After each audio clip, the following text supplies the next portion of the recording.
হরিবল ভক্তমণ্ডলী, সকল ভক্তবৃন্দের শ্রীচরণে আমি কদমের শত কোটি দণ্ডবত প্রণাম ভক্তি গ্রহণ করবেন।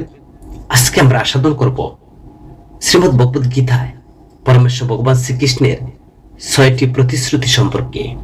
তো সর্বপ্রথম আমার একটি ছোট্ট অনুরোধ, আপনাদের কাছে সম্পূর্ণ ভিডিওটি শ্রবণ করবেন এবং যারা আমাদের এই চ্যানেলে নতুন রয়েছেন, পরবর্তী কৃষ্ণ সম্বন্ধীয় ভিডিও পেতে চ্যানেলটিকে সাবস্ক্রাইব করবেন।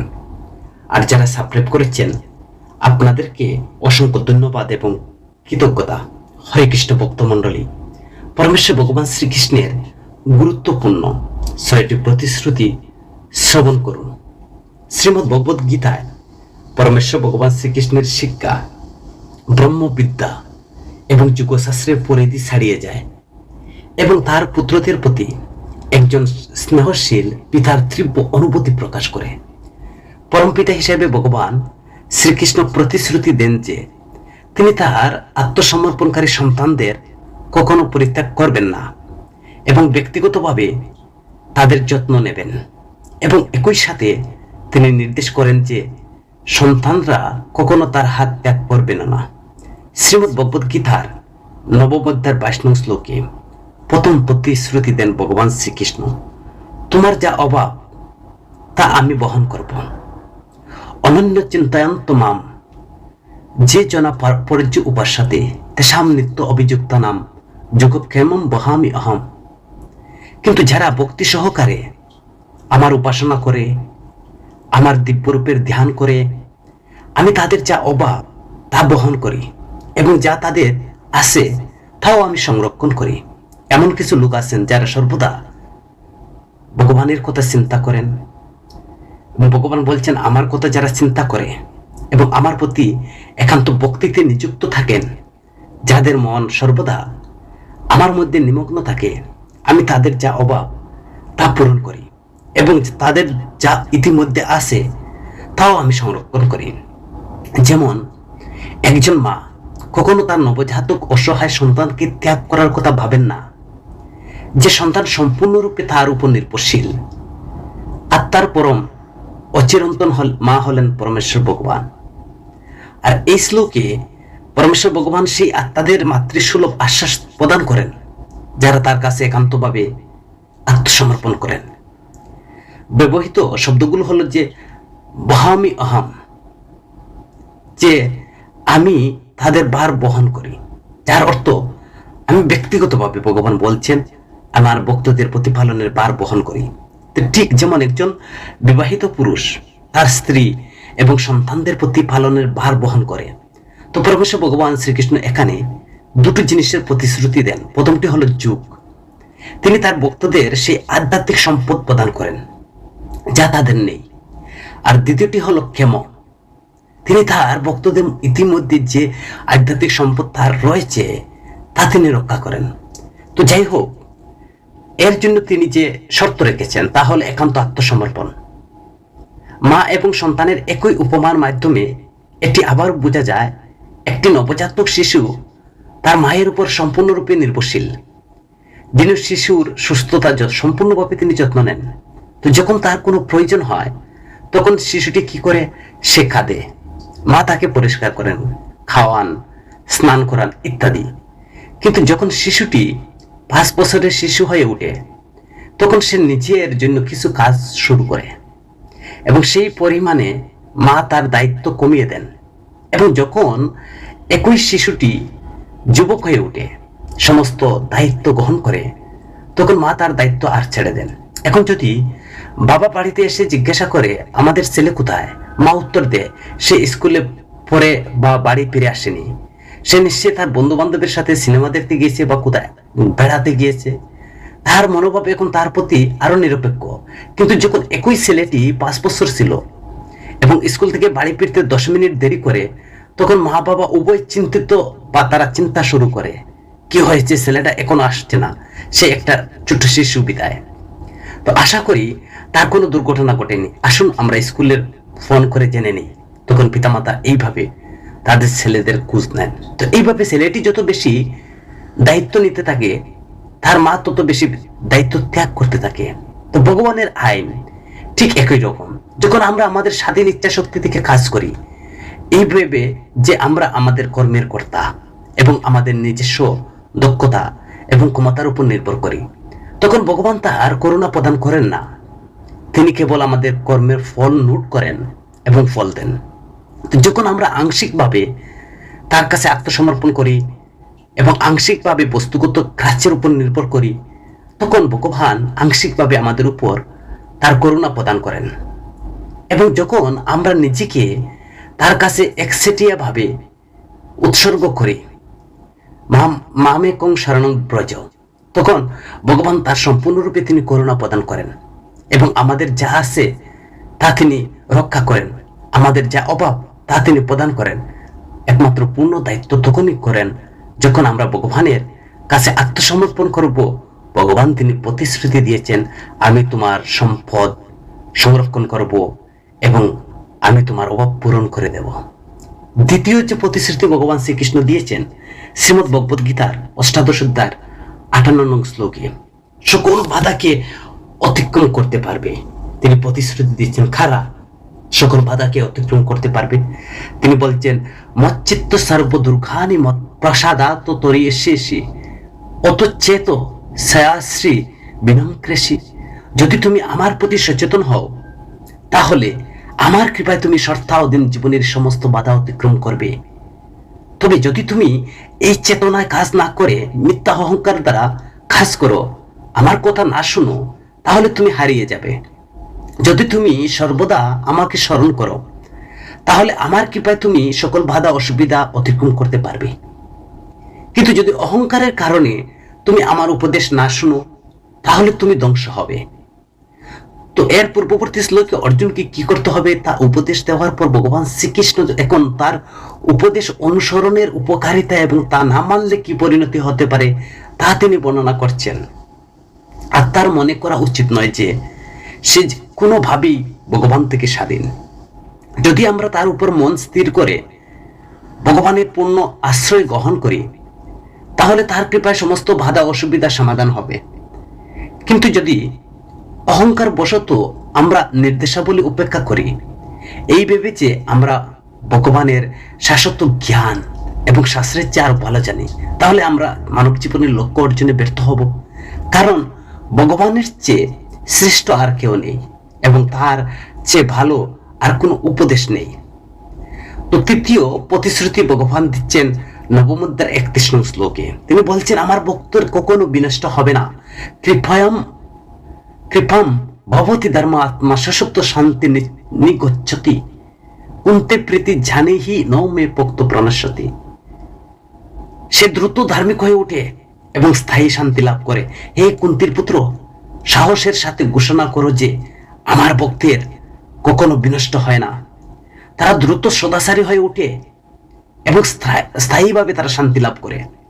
হে কুন্তির পুত্র, তুমি এটা ঘোষণা করে দাও সাহসের সাথে, আমার ভক্তের কখনো হারিয়ে যায় না। ভগবান শ্রীকৃষ্ণ এখন অর্জুনকে বলছেন, তুমি গ্যারান্টি দিয়ে দাও, গ্যারান্টি সহ সাহসের সাথে বলো। তো ভক্তদের কিভাবে কেবল সঠিক সংকল্প নেওয়ার জন্য শ্রদ্ধেয় পরিবিবেচনা করা যেতে পারে? পরমেশ্বর ভগবান শ্রীকৃষ্ণ ব্যাখ্যা করেন যে যদি তারা ভগবানের প্রতি অবিচল বিশ্বাসের সাথে একান্ত ভক্তির প্রক্রিয়া চালিয়ে যান, তাহলে তাদের হৃদয় পবিত্র হয়ে উঠবে আর তারা দ্রুত সাধু গুণাবলীর বিকাশ করবে। স্বয়ং ভগবান থেকে দিব্য গুণাবলীর উৎপন্ন হয়। তিনি সম্পূর্ণ ন্যায়পরায়ণ, সত্যবাদী, করুণাময়, প্রেমময় এবং তিনি দয়াময় ইত্যাদি। যেহেতু আমরা আত্মারা তার ক্ষুদ্র অংশ, তাই আমরা সকলের স্বাভাবিকভাবে এই ঈশ্বরীয় গুণাবলীর প্রতি আকৃষ্ট হই। কিন্তু সদাচারী হওয়ার প্রক্রিয়াটি একটি অধরা রহস্য রয়ে গেল। ছোটবেলা থেকে আমরা শুনে আসছি যে আমাদের সত্য কথা বলতে হবে, অন্যদের সেবা করতে হবে, ক্রোধ থেকে মুক্ত থাকতে হবে ইত্যাদি ইত্যাদি। কিন্তু তবুও আমরা সেই শিক্ষাগুলো বাস্তবে প্রয়োগ করতে পারি না, কারণ আমাদের মন অসুচি। মনের শুদ্ধি ছাড়া চরিত্রের দুষ্কৃতি সম্পূর্ণ এবং স্বাধীনভাবে দূর করা যায় না। দিব্য গুণাবলীর বিকাশের বিষয়ে অকাট্য সত্য ঘোষণা করছেন, সত্য অহিংসা আদি মন বিন হরি ভজন ন পায়, জলতে ঘৃত নিখালে নাহিন কুটিনা করণী উপায়। কাপড়ের তেলের দাগ জল দিয়ে মুছে ফেলা যায় না। আমরা যতই চেষ্টা করি না কেন, একইভাবে সত্যবাদিতা, অহিংসা এবং অন্যান্য সৎ গুণাবলীর ভগবানের প্রতি ভক্তি না করে অর্জন করা যায় না। মন শুদ্ধ হলে এই গুণাবলী প্রকাশ পায়। সর্বশুদ্ধ ভগবানের সাথে সংযুক্ত না করে মনের শুদ্ধি ঘটাতে পারে না। আরো ভগবান শ্রীকৃষ্ণ অর্জুনকে সাহসের সাথে ঘোষণা করতে বলেন যে তার ভক্তের কখনো বিনষ্ট হবে না। এই ধরনের ভক্তের কথা বলছেন। তিনি বলেন জ্ঞানী বিনষ্ট হবে না। তিনি বলেন কর্মী, ধর্ম অনুষ্ঠান পালনকারী বিনষ্ট হবে না। তিনি বলেন তার ভক্তদের জন্য তার প্রতিশ্রুতি দেন এই বলে যে তারা কখনো ধ্বংস হবে না। তিনি নবম অধ্যায়ের 22 শ্লোকে যা বলেছিলেন পুনর্ব্যক্ত এখানে করেছেন যে যারা তার উপর নির্ভর করে, তার প্রতি একান্ত ভক্তিতে নিযুক্ত করে এবং তিনি তাদের বর পোষণের দায়িত্ব তিনি ব্যক্তিগতভাবে তিনি গ্রহণ করেন। তো পরমেশ্বর ভগবান শ্রীকৃষ্ণ কেন অর্জুনকে এই বিবৃতি দিতে বললেন যে তা নিজে ঘোষণা করার পরিবর্তে তিনি কেন অর্জুনকে বলছেন তুমি ঘোষণা করো? কারণ হচ্ছে বিশেষ পরিস্থিতিতে ভগবান কখনো কখনো তার প্রতিশ্রুতি তিনি ভঙ্গ করেন, কিন্তু তিনি কখনো তার ভক্তদের প্রতিশ্রুতি ভঙ্গ করতে দেন না। কারণ যখন কুরুক্ষেত্রের যুদ্ধে আমরা দেখতে পাচ্ছিলাম যে ভীষ্মের প্রতিজ্ঞা রক্ষা করতে ভগবান তিনি তার প্রতিশ্রুতি ভঙ্গ করেছেন। তাই তিনি ভক্তের প্রতিশ্রুতিকে আরো গুরুত্ব বাড়িয়ে এখানে বলছেন। উদাহরণস্বরূপ তো যুদ্ধের সময় শ্রীকৃষ্ণ সংকল্প যে তিনি অস্ত্র তিনি ধরবেন না, কিন্তু যখন ভীষ্ম একজন নিখুঁত ভক্ত হিসাবে বিবেচিত, তিনি সিদ্ধান্ত নেন পরের দিন সূর্যাস্তের মধ্যে অর্জুনকে হত্যা করবেন, আর ভগবান তার সুরক্ষার জন্য অস্ত্র বহন করতে বললেন। তখন শ্রীকৃষ্ণ ভীষ্মের প্রতিজ্ঞা রক্ষা করার জন্য তার নিজের প্রতিজ্ঞাকে তিনি ভঙ্গ করেছেন। আর এইভাবে তার বক্তব্যের শক্তি পুনরায় নিশ্চিত করার জন্য শ্রীকৃষ্ণ এখানে বলছেন অর্জুন তুমি ঘোষণা করো, কারণ আমার ভক্তের কখনো বিনষ্ট হবে না। তুমি ঘোষণা করে দাও সাহসের সাথে এবং গ্যারান্টি দিয়ে দাও আমার ভক্তের কখনো বিনষ্ট হবে না, কারণ আমি গ্যারান্টি দিচ্ছি তোমার কথা পালন করব। তো এইভাবে ভগবান তিনি প্রতিশ্রুতি দিচ্ছেন। চতুর্থ প্রতিশ্রুতি হচ্ছে ভগবান শ্রীকৃষ্ণ বলছেন জড় সমুদ্র থেকে দ্রুত তিনি মুক্তি দান প্রদান করবেন, যা দ্বাদশ অধ্যায়ের 6 থেকে 7 শ্লোকে সেখানে ভগবান বলছেন যে যতু সর্বাণি কর্মাণি ময়ি সংন্যাস্য মৎপরা অনন্য এব যুগনম মাম দেহান্ত উপস্যতে তেহাম অহম সম্বুধ তা মৃত্যু সংসার সাগরাত ভবানী ন চিরাত পার্থময়ী আবিষ্যিত চতুর্শান। যে ব্যক্তি আমার উপাসনা করে, তার সমস্ত কর্মকাণ্ড আমার কাছে ত্যাগ করে এবং বিচ্যুতিহীনভাবে আমার প্রতি নিবেদিত প্রাণ হয়ে ভক্তিমূলক সেবার নিযুক্ত থাকে এবং সর্বদা আমার ধ্যান করে, যিনি আমার উপর মন স্থির করেন আর সে পিতার পুত্র, তার জন্য আমি জন্ম মৃত্যুর সমুদ্র থেকে দ্রুত মুক্তিদাতা। কিন্তু যারা তাদের সমস্ত কর্ম আমার প্রতি উৎসর্গ করে, আমাকে পরম লক্ষ্য বলে মনে করে, আমার উপাসনা করে, একান্ত ভক্তির সাথে আমি ধ্যান করে, হে পার্থ আমি তাদের দ্রুত জন্ম মৃত্যুর সমুদ্র থেকে উদ্ধার করি, কারণ তাদের চেতনা আমার সাথে একীভূত। শ্রীকৃষ্ণ পুনরায় বলেন যে তার ভক্তরা তার দ্রুত তার কাছে পৌঁছান। প্রথম হচ্ছে ভগবান ব্যক্তিগত রূপকে তার ভক্তির বিষয় হিসেবে বিবেচনা করে। তারা সহজে তাদের মন ইন্দ্রিয়গুলো তাদের উপর নিবেদিত করে। তারা জিহ্বা কান ভগবানের দিব্য নাম জপ শ্রবণে, তাদের চোখ দিব্য রূপের প্রতিচ্ছবি দেখা যায়, তাদের দেহ সম্পূর্ণ সন্তুষ্টির জন্য কর্ম সম্পাদন করে, তাদের মন বিস্ময়কর আনন্দ গুণাবলীর চিন্তায়, তাদের বুদ্ধি তাদের মহিমা নিয়ে চিন্তা করার জন্য নিযুক্ত করে। এইভাবে তারা দ্রুত তাদের চেতনা ভগবানের সাথে একাপ্লুত করে। দ্বিতীয় হচ্ছে যেহেতু এই ধরনের ভক্তরা ক্রমাগত তাদের হৃদয়ে নিরবিচ্ছিন্ন ভক্তিতে নিবেদন করেন, তাই ভগবানের দ্রুত তাদের উপর কৃপা প্রদান করেন এবং তাদের পথে বাধা দূর করেন। যারা তাদের সাথে মিলিত হন তিনি জ্ঞান প্রদীপ দিয়ে তাদের অজ্ঞতা দূর করেন। এইভাবে ভগবান স্বয়ং তার ভক্তদের ত্রাণকর্তা হন এবং তাদের মৃত্যু সংসার সাগরাত জীবন মৃত্যুর চক্র থেকে তিনি মুক্তি করেন। পঞ্চম যে ভগবান শ্রীকৃষ্ণ যে তিনি প্রতিশ্রুতি দেন নিশ্চয় আমার কাছে তোমরা ফিরে আসো, আর নিশ্চয় আসবেন। কিভাবে আসবেন ভগবান শ্রীকৃষ্ণ তিনি বলে দিচ্ছেন শ্রীমদ্ ভগবত গীতার 8 অধ্যায় 65 শ্লোকে। সেখানে তিনি বলছেন যে মন মন বাবু মদ ভক্ত মাঝাজি মাম নমস্কুরু মাম এশ্বস্য সত্যম তে প্রীতি জান প্রিয় অসি মে। তো সর্বদা আমার কথা চিন্তা করো, আমার ভক্ত হও, আমার উপাসনা করো, আমাকে শ্রদ্ধা জানাও, এইভাবে তুমি নিশ্চয় আমার কাছে ফিরে আসবে। আমি তোমাকে প্রতিশ্রুতি দিচ্ছি, কারণ তুমি আমার প্রিয় ভক্ত, বন্ধু। তো পরমেশ্বর ভগবান শ্রীকৃষ্ণ তিনি বলছেন যে সর্বদা আমার কথা চিন্তা করো, আমার চিন্তায় মগ্ন থাকো, আমার প্রতি ভক্তি রাখো, আমার উপাসনা করো, আমাকে প্রণাম করো, এইভাবে তুমি অবশ্যই আমার কাছে ফিরে আসতে পারবে। তো এটা তোমার কাছে আমার অঙ্গীকার, কারণ তুমি আমার অত্যন্ত প্রিয় বন্ধু। নবম অধ্যায়ে ভগবান শ্রীকৃষ্ণ অর্জুনকে প্রতিশ্রুতি দিয়েছিলেন যে তিনি তাকে সবচেয়ে গোপনীয় জ্ঞান প্রকাশ করবেন, এবং তারপর ভক্তির মহিমা বর্ণনা করেছেন। এখানে তিনি ভগবদ্গীতার নবম অধ্যায়ের 34 নং শ্লোকের প্রথম যে পংক্তিটি পুনরাবৃত্তি করছেন, তার ভক্তিতে নিযুক্ত হতে বলেছেন। শ্রীকৃষ্ণের প্রতি গভীর ভালোবাসা বিকাশ করে, মন সর্বদা তার প্রতি একান্ত ভক্তিতে নিমগ্ন করে। অর্জুন পরম গন্তব্য অর্জনের বিষয় নিশ্চিত। ভক্তিতে সম্পূর্ণরূপে নিমগ্ন ব্যক্তির নিকট উদাহরণ ছিলেন রাজা অম্বরীশ। শ্রীমদ্ ভাগবত বর্ণনা করছেন তিনি, সাবি মন কৃষ্ণ পদারবিন্দারম পচনাশি বৈকুণ্ঠ গুণানু বর্ণে কৌরে হারে মন্দিরা মার্জনাদি শ্রুতিম চক্রাচ্যুত শতকথা উদয়ে। অর্থাৎ নবম স্কন্ধের ভাগবতের 4th অধ্যায় 18 থেকে 20 নং শ্লোকে সেখানে অম্বরীশ শ্রীকৃষ্ণের পাদপদ্মে তার মন নিমগ্ন করেছিলেন। তিনি তার বক্তব্যতা ব্যবহার করেছিলেন। তিনি ভগবানের গুণাবলীর মহিমা মন্দিরের পরিষ্কারে, তার হাতে ভগবানের দিব্য লীলা শ্রবণে, তিনি তার চোখ দেবতা দর্শনে নিযুক্ত করেছিলেন। তিনি তার অঙ্গ প্রত্যঙ্গ ব্যবহার করেছিলেন, ভক্তদের দেহ স্পর্শে তার নাক ব্যবহার করেছিলেন, ভগবানের চরণে নিবেদিত তুলসীর পাতার সুগন্ধ এবং তার জিহ্বা ব্যবহার করেছিলেন প্রসাদ ভগবানকে নিবেদিত করে পবিত্র করে খাওয়ার এবং আস্বাদনের। তিনি পবিত্র ধামে হাঁটার জন্য তার পা ব্যবহার করেছিলেন এবং উৎসর্গের তার মাথা ব্যবহার করেছিলেন। ভগবানের চরণ কমলের প্রতি প্রণাম, তিনি মালা চন্দনের মতো সমস্ত উপকরণ ভগবানের সেবায় উৎসর্গ করেছিলেন, এবং তিনি সমস্ত কিছু করেছিলেন কোনো স্বার্থ উদ্দেশ্য নিয়ে নয়, কেবল পবিত্রতার মাধ্যমে ভগবান শ্রীকৃষ্ণের নিঃস্বার্থ সেবা করার জন্য। ভক্তিতে পূর্ণ হৃদয় নিযুক্ত হওয়ার নির্দেশ হলো সমস্ত শাস্ত্রের সারমর্ম এবং সমস্ত জ্ঞানের সর্বোচ্চ যে মঙ্গল। তবে এটি সবচেয়ে গোপন জ্ঞান নয় যা শ্রীকৃষ্ণ উল্লেখ করেছেন, কারণ তিনি ইতিমধ্যে একটি উল্লেখ করেছেন যে তিনি এখন পরম রহস্যটি পরবর্তী শ্লোকে তিনি প্রকাশ করবেন। ষষ্ঠ যে প্রতিশ্রুতি তিনি দিয়েছেন ভগবান শ্রীকৃষ্ণ, তিনি বলছেন যে সকল পাপ থেকে আমি মুক্তি করব বা মুক্তি দেব, যা অষ্টাদশ অধ্যায় 66 নং শ্লোকে তিনি সেখানে বলছেন, সর্বধর্ম পরিত্যাজ্য মামেকং শরণং ব্রজ অহং তাং সর্বপাপৈঃ মুক্তাস্মিমাশুচ।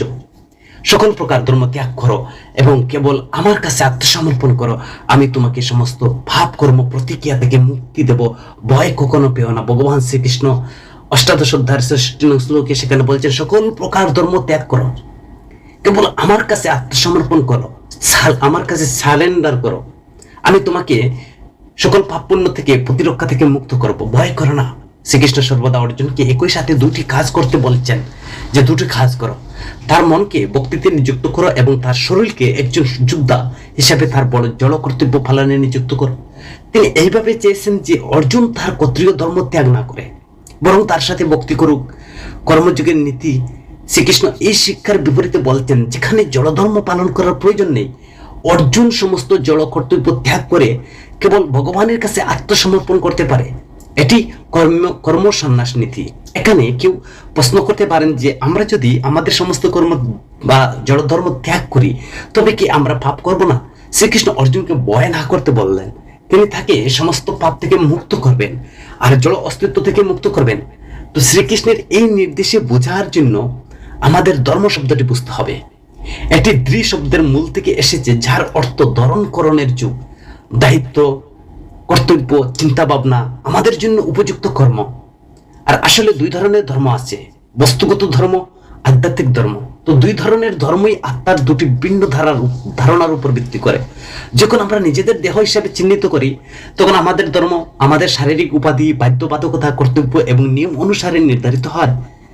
এতে শারীরিক পিতামাতার সেবা করা, সমাজ জাতির প্রতি দায়িত্ব পালন করা ইত্যাদি সব শারীরিক ধর্ম। একে অপরের ধর্ম বস্তুগত ধর্ম বলা হয়। এর মধ্যে ব্রাহ্মণ, ক্ষত্রিয় ইত্যাদি ধর্ম অন্তর্ভুক্ত রয়েছে। যাই হোক, যখন আমরা নিজেদের আত্মা হিসেবে চিহ্নিত করি তখন আমাদের বর্ণ, সামাজিক শ্রেণী, আশ্রম, জীবন ব্যবস্থা এর কোনো বস্তুগত উপাধি থাকে না। আত্মার পিতামাতা, বন্ধু, প্রিয়জন, বিশ্রামস্থল, এইসব ভগবান।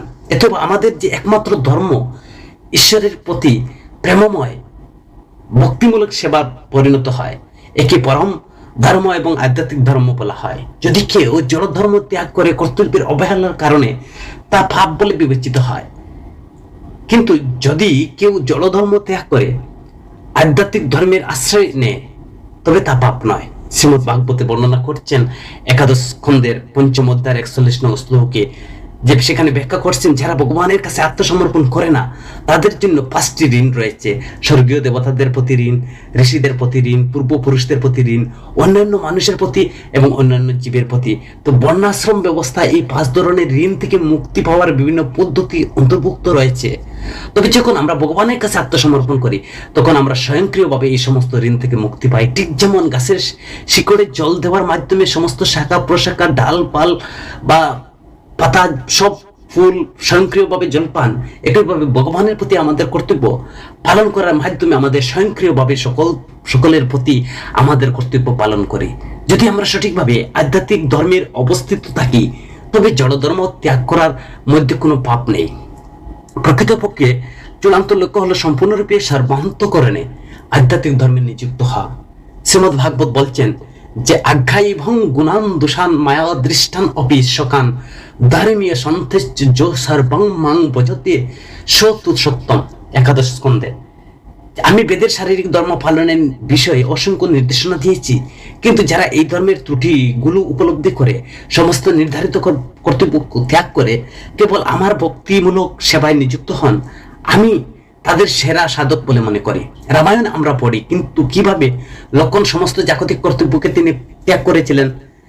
তিনি বনে ভগবান রামের সাথে গিয়েছিলেন, তিনি বলেছিলেন না সে সময় লক্ষণ রামায়ণে, গুরু পিতা মাতৃ না জানু হো কাহু কুহু শুভাও না তো পতিয়াও মোর সবিও একাও তু স্বামী দীনবন্ধুর অন্তরায়ামি।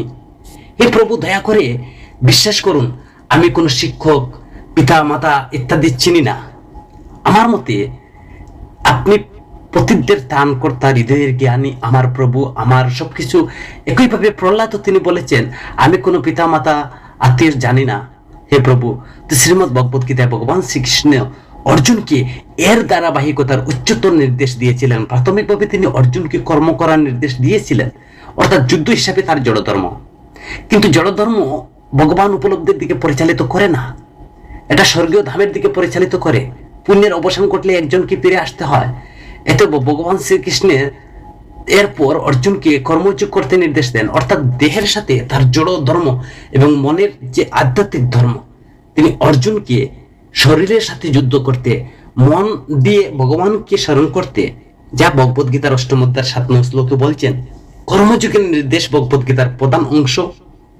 এখন একবারে শেষে শ্রীকৃষ্ণ অর্জুনকে কর্মসন্ন্যাস অনুশীলন করতে নির্দেশ দেন, অর্থাৎ সমস্ত জড়ধর্ম ত্যাগ করে কেবল আধ্যাত্মিক ধর্ম গ্রহণ করতে, যা ভগবানের প্রতি প্রেম। হরে কৃষ্ণ ভক্ত মণ্ডলী, আমরা এতক্ষণ পর্যন্ত ভগবানের দেওয়া প্রতিশ্রুতি শ্রীমদ ভগবত গীতার আলোকে, গীতার শ্লোকের আলোচনা করার চেষ্টা করলাম। যদি কোনো ভুল ত্রুটি হয়ে থাকে আপনারা ক্ষমা সুন্দরে দেখবেন। আর যদি ভিডিওটি ভালো লাগে লাইক কমেন্ট করবেন এবং আপনার মন্তব্য জানাবেন এবং আপনার পরিচিত বন্ধু বান্ধবের কাছে ভগবানের সেই অমৃত বাণীগুলো শেয়ার করবেন। হরে কৃষ্ণ। সকলের সর্বাঙ্গীন মঙ্গল সুস্বাস্থ্য কামনা করি। হরে কৃষ্ণ।